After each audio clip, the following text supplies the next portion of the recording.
Olá pessoal, a paz do Senhor. Estamos aqui mais uma vez para comentarmos mais uma lição, a lição de jovens, falando sobre a doutrina e o amor pelo Senhor. A lição de número 6, a lição de jovens, 11 de fevereiro de 2024, primeiro trimestre. Estaremos falando um pouco baseado na igreja de Éfeso, né? Estaremos trabalhando um pouco sobre essa igreja que começou muito bem, mas lá na carta em Apocalipse, essa igreja começou a sair fora do primeiro amor. Estaremos trabalhando um pouco dentro desse tema aí sobre o amor e a doutrina, duas coisas que precisam andar juntas, né?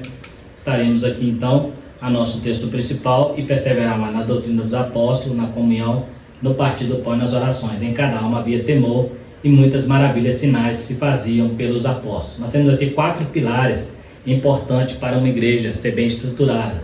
Primeiro é a doutrina, a comunhão, partir do pão, que fala da confraternização, e as orações. São coisas que é interessante, é necessário estar na igreja para que ela possa crescer, né? É necessário que haja doutrina e fervor espiritual para que os crentes tenham uma espiritualidade saudável. Então tem que ter as duas coisas. Tem igreja que tem muito movimento, né? Mas tem pouca doutrina. Por outro lado, tem aquelas bem doutrinadas, mas é fria espiritualmente. Então precisa haver equilíbrio nestas coisas, né? Entender o que é doutrina e o que é fervor espiritual, porque as duas coisas andam juntas, uma depende da outra. A nossa leitura, na nossa introdução, diz assim: a falta de doutrina produz muitos males, e um deles é a monidão espiritual. Quando há ensino bíblico, a missão da igreja é comprometida. Quando não há. Utilizando a igreja de Éfeso como exemplo, nesta lição estudaremos a respeito de como os crentes se distanciaram do amor de Deus e de sua vontade. Veremos o perigo que cerca as igrejas na atualidade neste aspecto. Esta lição também ressaltará que é necessário que a igreja fundamente suas ações no zelo doutrinário e no amor fervoroso por Deus. Então a gente vai trabalhar sobre essa questão, né? O amor e a doutrina é uma necessidade que precisamos. Falamos em lições anteriores, tem igreja por aí que está baseada só no amor e não tem doutrina. Por outro lado, tem aquelas doutrinadoras que trabalham só na doutrina e não tem amor, né? Aquelas igrejas muito radical, aonde por causa de certo, até mesmo costumes locais que eles determinam como doutrina, tiram pessoas de dentro da igreja e às vezes aplica a doutrina com muito rigor, com muita maldade, sem um pingo de amor no coração. Então a gente vai trabalhar um pouco sobre essas duas coisas aí. Nós vamos falar um pouquinho sobre a igreja de Éfeso e estaremos falando algo sobre a estrutura, né, dessa cidade, né, como que era ali essa igreja, o local, essa igreja onde estava instituída, e veremos a dificuldade que o apóstolo Paulo teve ao pregar nesta igreja, exatamente por ser uma região entregue à idolatria, que é no caso aqui a cidade de Éfeso. Nós temos ali a igreja de Éfeso. Éfeso era a capital de Iônia, país antigo localizado na costa ocidental da Ásia Menor sobre o mar Egeu. Era uma das mais importantes entre 11 cidades que se constituíam as províncias romanas. Foi fundada por um príncipe grego no século 11 a.C. Há 2 grandes edifícios importantes: o templo de Ártemis, que é a Diana dos Efésios, e o teatro, que acomodava aproximadamente 24 mil pessoas. Então nós temos aqui as duas importantes construções que existiam nessa cidade e atraía bastante gente. Então era uma cidade bastante turística, né? Principalmente por causa do teatro. Nós temos aqui, ele cabia aproximadamente 24 mil pessoas sentadas, em uma média de 45 mil total, né? Então era uma coisa bem grande, né? E temos aqui o templo da Diana dos Efésios, que também é chamado Ártemis da cultura grega, né? Para os Efésios eles deram o nome de Diana. Esse templo foi considerado uma das 7 maravilhas do mundo antigo, né? Uma estrutura muito bem feita, né? Muito bonita. Então era também uma atração turística e um ponto central de idolatria, né? Paulo teve dificuldade ao pregar nesse lugar, porque eles falavam que ele estava pregando contra a deusa dos Efésios, que é a Diana dos Efésios, e ali houve um tumulto muito grande na época das suas viagens missionárias ali, por causa da adoração a essa deusa, né? A deusa Ártemis, ou deusa Diana dos Efésios, é uma referência à deusa Diana, também conhecida como Ártemis, ou Ártemis, na mitologia grega. Efésios é uma referência à cidade de Éfeso, onde havia um famoso templo dedicado a Deus. Então nós temos aqui era a principal divindade da cidade, né? Eles tinham essa mulher, essa deusa como a sua principal divindade, e é essa deusa que eles falaram que Paulo estava pregando contra ela, né? A Diana dos Efésios, também conhecida como Artemis. Ela era considerada a deusa da caça, da lua e da fertilidade. Na mitologia clássica, Artemis era filha de Júpiter e de Latona, e irmã gêmea de Apolo, embora aparentemente a associação entre Artemis e Apolo não fosse tão frequente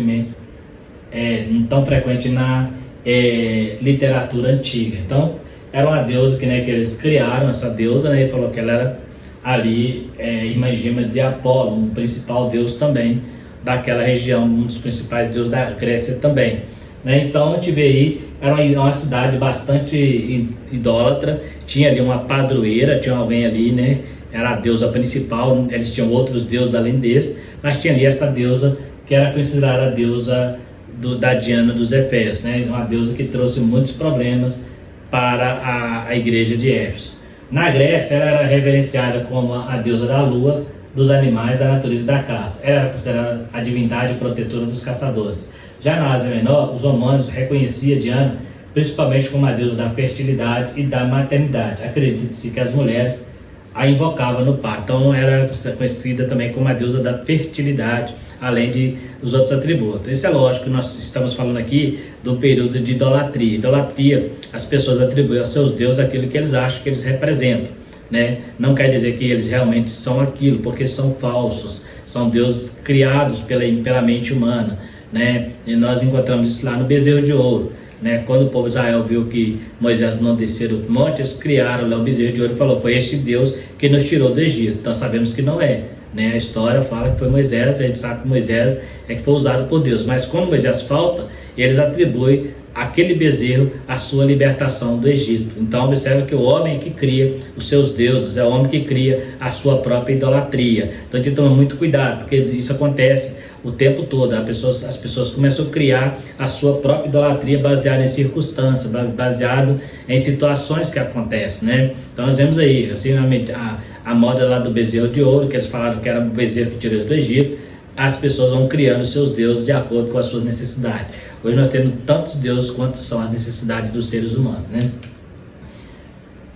A firmeza doutrinária da igreja de Éfeso. O cristianismo chegou provavelmente no ano 52, trazido por Áquila e Priscila. O certo é que Paulo chegou ali em sua segunda viagem missionária. Em sua segunda viagem, Paulo deixa ali dois pioneiros, são Áquila e Priscila. Em sua terceira viagem, Paulo ficou 2 anos, então toda a cidade ouviu o evangelho. Tudo indica que João foi pastor desta igreja. Lá também houve obreiros fiéis como Tíquico, Timóteo e talvez Demétrio. Era uma igreja que tinha obreiros de peso. Então nós temos aqui, né, são grandes discípulos de Paulo que ele deixou nessa igreja. Além de Áquila e Priscila, tinha Tíquico, Timóteo e possivelmente Demétrio, que eram discípulos de Paulo, que conhecia toda a doutrina e ficou ali doutrinando. E depois Paulo vai para lá na sua terceira viagem missionária e fica ali aproximadamente 2 anos. Foi uma das regiões que ele mais demorou em suas viagens missionárias. Então significa que toda aquela região ouviu a palavra de Deus. Por isso que incomodou aos Efésios, né? E faz aquele tumulto ali por causa da Diana, exatamente pelo fato de Paulo ter demorado nessa cidade. Então nós temos ali obreiros, né, que conhecia bem a palavra, conhecia bem a doutrina. Era uma igreja então muito bem doutrinada, porque Paulo não deixou ela ali órfã, mas deixou ali obreiros que o representavam muito bem, né? O perigo de se perder o primeiro amor pelo Senhor. Boas obras, porém sem amor. A igreja de Éfeso se tornou uma igreja fria pelo fato de ignorar a maior força do cristianismo, que é o amor. Uma igreja cuja característica era o trabalho e a rejeição aos falsos ensinos, mas abandonou o primeiro amor. Se tornaram meros religiosos à moda dos fariseus, que davam mais valor aos dogmas em detrimento das pessoas. A palavra abandonar, no grego, afekas, né, afekan, reforça no sentido de abandono, de divórcio, né, que é a palavra que aparece ali. As pessoas devem ser sempre o alvo do nosso amor. Então observa que a igreja, que ela rejeitava os falsos ensinos, era uma igreja bem doutrinada, mas ela perdeu a sua essência. Não adianta existir uma boa doutrina sem essência, que é o amor, né? Então a igreja que ela viveu um período, observa que a carta de a Éfeso, ela começa com elogios, né? Que você não tem tolerado os falsos ensinadores, né? Você tem uma boa doutrina, porém deixou a primeira caridade. Então ele fala assim, voltar ao primeiro amor, não abandonar a doutrina, mas voltar ao primeiro amor, porque uma doutrina sem amor, ela vira algo muito radical, ela vira uma ditadura, mas ela com amor, ela traz edificação. Então é importante a gente ter isso em mente aí. Por outro lado, amor sem doutrina também é falso, né? Não existe, existem igrejas por aí que estão pregando uma igreja de amor sem uma verdadeira doutrina, também não funciona, né? Então precisa das duas coisas. O valor das boas lembranças. Um dos poderes humanos consiste de olharmos para trás, revivendo acontecimentos e o curso da vida através da memória. Essa capacidade é a primeira coisa que precisa ser colocada em ação. Para curar a decadência da vida e do fervor religioso, as pessoas precisam pensar em seu passado, comparando aquilo que são agora com o que foram. A memória deve relembrar o passado para que seja posto lado a lado com o presente. É o que Norman Champlin, né, ele diz lá no seu comentário. É isso que Jesus estava cobrando da igreja de Éfeso, olhar de onde você caiu, olhar o seu passado e colocar paralelo ao presente, fazer um equilíbrio, fazer uma balança, vamos dizer se realmente, né? Quantos de nós falamos assim, quando eu era crente, quando eu me converti, quando eu aceitei Jesus era isso, por que você não pode ser hoje, né? O que é que te impede de ser hoje? Na verdade, o que eu era no passado deveria ser com muito mais intensidade hoje, pelo amadurecimento que eu alcancei, pelo amadurecimento que eu adquiri, mas ao contrário disso, muita gente, quanto mais amadurece, mais frio fica. Então, a carta à igreja de Éfeso diz, volta às primeiras obras, à primeira prática. Não é mudar a obra que eles faziam, o que eles faziam estavam certo, mas regar esta obra com amor, regar esta obra, essa doutrina com amor. Então volta às primeiras práticas, lembra de onde você caiu, né? Lá onde você caiu, tropeçou, volta lá. Então é isso que está dizendo, né? Então a gente precisa lembrar do nosso passado, eu preciso ter em memória para fazer um balanceamento, né, de quem eu era e quem eu sou,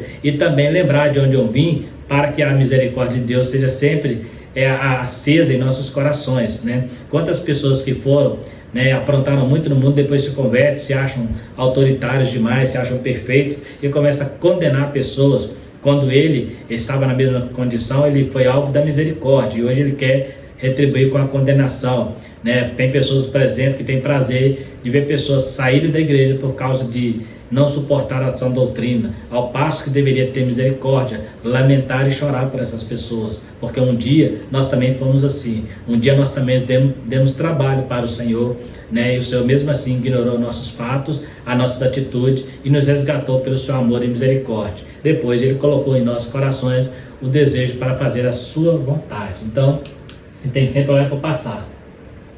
Voltar ao primeiro amor, deixar o primeiro amor é um esfriamento na vida espiritual. As coisas começam a ser feitas sem amor, sem o verdadeiro propósito. Voltar às primeiras obras não significa obras diferentes das praticadas, mas sim com a motivação certa do amor de Deus. Fazer por motivação. Existe hoje muitos grupos de caridade que fazem, mas voltando para o seu orgulho pessoal, para a sua autopromoção. Então, deve ser feito com amor, né? A maior causa do esfriamento não é a falta dos dons, mas a do amor. E o meio pentecostal é muito comum valorizarmos muito mais os dons espirituais do que o fruto do Espírito, que é o amor. A Bíblia diz que tudo isso vai cessar, mas o amor permanece para sempre.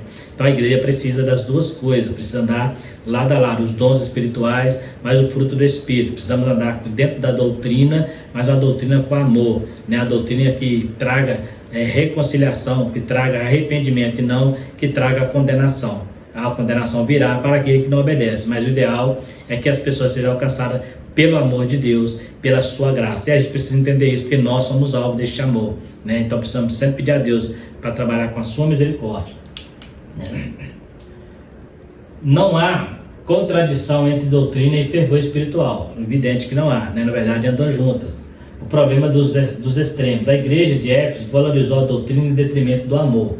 A igreja de Corinto está os dons espirituais, mas eram carnais. Na vida cristã deve haver equilíbrio. Hoje existe um evangelho do amor sem renúncia do pecado. Por outro lado, existem aqueles que vê o pecado, que vê pecado em tudo. Então a gente vê aqui que tem que haver esse equilíbrio, né, do amor e a doutrina.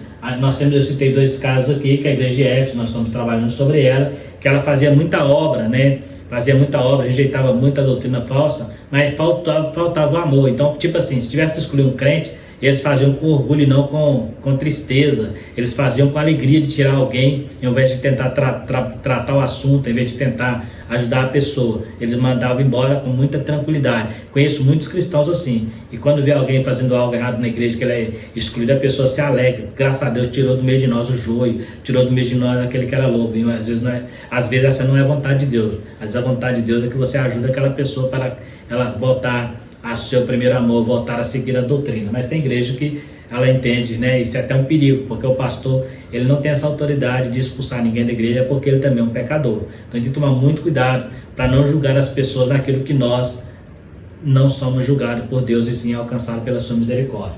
Então nós vemos aqui a igreja de Corinto dava muita ênfase aos dons espirituais, mas Paulo chama eles de carnais, né? Então você vê que uma coisa não tem a ver com a outra. Na vida cristã deve haver equilíbrio. O evangelho sem renúncia, né, o evangelho sem renúncia não é evangelho. Por outro lado, o amor sem doutrina também não é amor, porque o amor do pai para um filho não impede que o pai de vez em quando dê uma chicotada, né, umas varadas, melhor dizendo, né? O amor do pai pelo filho não impede que ele o corrija quando é necessário. A própria palavra de Deus diz que Deus castiga aquele que ama. Então o amor e castigo andam juntos. O amor é para preservar a pessoa, né, para criar nele maturidade. O castigo, melhor dizendo, é para criar nessa pessoa maturidade. Não é para matá-lo, não é para destruí-lo, mas é para que ele cresça, né? Aqueles que não apanharam quando criança, apanharam depois de velho. Então é importante a gente entender isso, que a doutrina, a disciplina, ela veio para crescimento e não para destruição das pessoas. Então se a doutrina começar a destruir pessoas, pode estar sendo aplicada de maneira errada. Importância do equilíbrio. Jesus não estava reprovando as obras, inclusive entra com elogios. Porém, faltava a essência, que era a força motriz no reino de Deus. As obras não são um meio de salvação, ela é fruto da nossa salvação. Tem pessoas que acham que ser bons é o suficiente. O jovem rico entendia isso. Então, a obra não é algo que produz salvação. Você fazer boas coisas, tem gente que fala assim, não, eu sou uma boa pessoa, eu sou eu ajudo muita gente, então Deus vai levar em conta. Não, Deus leva em conta quando isso é regado pelo amor e pela vontade de fazer a vontade de Deus. Então obra não é salvação, ela é fruto da salvação. Quando você é salvo, automaticamente você começa a produzir frutos. Esse fruto vai repercutindo em obras. Essas obras é para a glória de Deus, essas obras é para louvar ao Senhor, não para promoção pessoal, né, por vaidade. Então a gente toma muito cuidado. Tem gente que está achando que é pelo muito fazer que ele chegará no céu, não é pelo que você é que você chegará lá. Então as coisas precisam ser equilibradas. Eu não posso ser aquela pessoa que pensa que só obra resolve, também achar que só amor resolve, igual eu acabei de citar de igrejas que não seguem a doutrina, porque acham que o amor de Deus apaga qualquer tipo de pecado. Eu não tenho necessidade de renunciar a nada. Cuidado com isso também. Então tem que haver este equilíbrio. Doutrina e fervor espiritual, a combinação perfeita. Uma igreja que compreende o valor da doutrina e do fervor espiritual e sabe equilibrar-se, será... Não, voltando. Uma igreja que compreende o valor da doutrina e do fervor espiritual e sabe equilibrar-se será uma igreja madura e livre de uma religiosidade. Uma igreja que age assim saberá desfrutar das maravilhas do reino de Deus e não terá suas obras reprovadas no final. Apóstolo Paulo, escrevendo ao Coríntios, ele falou sobre isso, que as nossas obras têm que ser provadas no fogo. Se for madeira, palha e feno, vai ser queimado, mas se for pedras preciosas, vai ser preservado. Então, muitas vezes tem gente aí que está fazendo muita obra, mas para Deus é palha, feno e madeira. Quando o fogo vier, não será aprovado. Ainda que ajudou muita gente, mas não vai ajudar a si próprio. Então, Paulo fala que a gente precisa ter esse fervor de fazer a obra, mas com amor de Deus, porque essa obra é que vai repercutir lá na eternidade. Então tem que haver esse equilíbrio, né? O crente pentecostal, o crente fervoroso, né? Não só o pentecostal, mas o crente fervoroso no Espírito, ele precisa ter esse desejo de estar ajudando, estar fazendo a obra do Senhor também na esfera social, sabendo, porém, que não pode fazer por promoção pessoal ou por orgulho, por vaidade, né? Eu falei que tem pessoas que às vezes, quando ele faz algo para alguém, ele faz questão de que alguém fica sabendo, ele dá um jeito de as pessoas ficarem sabendo que foi ele que fez. É como se a mão direita soubesse o que a esquerda está fazendo. Não é isso que Jesus orienta. A mão esquerda não deve saber o que faz a direita, porque aquele que faz em público, Deus o recompensará em secreto. Então precisa ter esse cuidado, para que no final você não caia na situação de suas obras ser obras de feno, madeira e palha, não vai trazer nenhum galardão para você.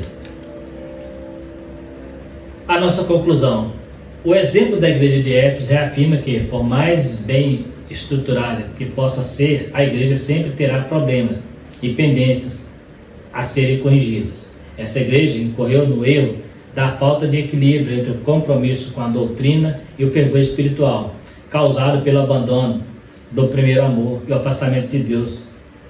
Assim vemos o perigo que as igrejas correm quando falta o equilíbrio entre o preparo intelectual e o espiritual, né? Então o conhecimento, a doutrina, quando a igreja falha em nenhum dos dois, ela corre no perigo de cair no esfriamento espiritual, né? Então por quê? Porque precisa de haver essa sequência da doutrina. A doutrina e o fervor espiritual precisam andar junto, né? A Bíblia diz que nós precisamos ter razão na nossa fé, ou seja, eu não posso ter uma fé irracional, achar que é só movimento, achar que é só barulho e não fazer a vontade de Deus. Então a gente precisa ter esse cuidado aí para poder estar atento a esse equilíbrio entre doutrina e amor, né? O amor tem que ser regado, o amor ele vai trazer como consequência uma doutrinação. A doutrinação, por outro lado, tem que ser regada pelo amor, né? Porque Paulo escreveu aos Coríntios capítulo 13, ele diz que permanecem três coisas: a fé, a esperança e o amor, porém o maior é o amor. Não se fala ali de dom espiritual, não se fala ali de batismo,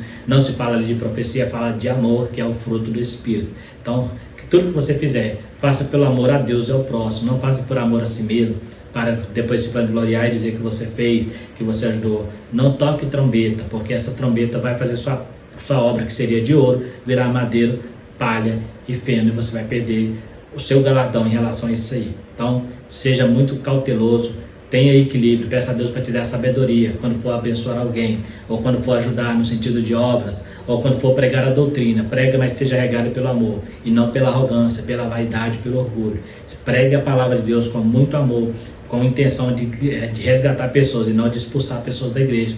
Tem gente que expulsa por causa de doutrina, mas o amor ele resgata, o amor ele levanta, o amor ele fortalece, o amor ele te ensina o caminho correto, né? O ladrão da cruz nunca congregou numa igreja, mas quando ele entendeu que Jesus era rei, ele pediu a Deus misericórdia. Era um homem que não tinha boas obras, né? Só más obras, mas foi salvo por quê? Porque naquele momento ele reconheceu o verdadeiro amor que estava na cruz, Jesus Cristo. Então que nós possamos aprender isso e viver esse equilíbrio para que não venhamos lá no futuro ser como a igreja de Éfeso, que tinha boas obras, mas não tinha amor, né?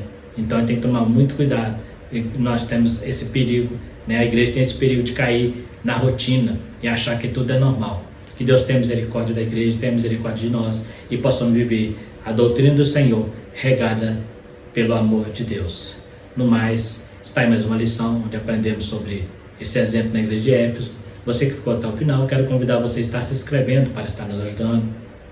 Também, se você gostar do vídeo, está compartilhando, dê o seu like, ativa o sininho, né? Dá o like, é só dar um joinha ali para nós, nos ajuda muito na divulgação do canal. Se tiver dúvida também, poderá estar procurando, perguntando para nós nos comentários. Dentro da medida do possível, a gente vai estar respondendo para vocês. E se alguém tiver interesse no slide, como eu já falei na lição de adulto, volto a repetir aqui, a gente tem como disponibilizá-lo em PDF via WhatsApp. Então tem que nos adicionar aí, vai estar mandando para você, se você tiver interesse nesse slide aí. No mais, fiquem todos com Deus e até a próxima lição, se Deus quiser.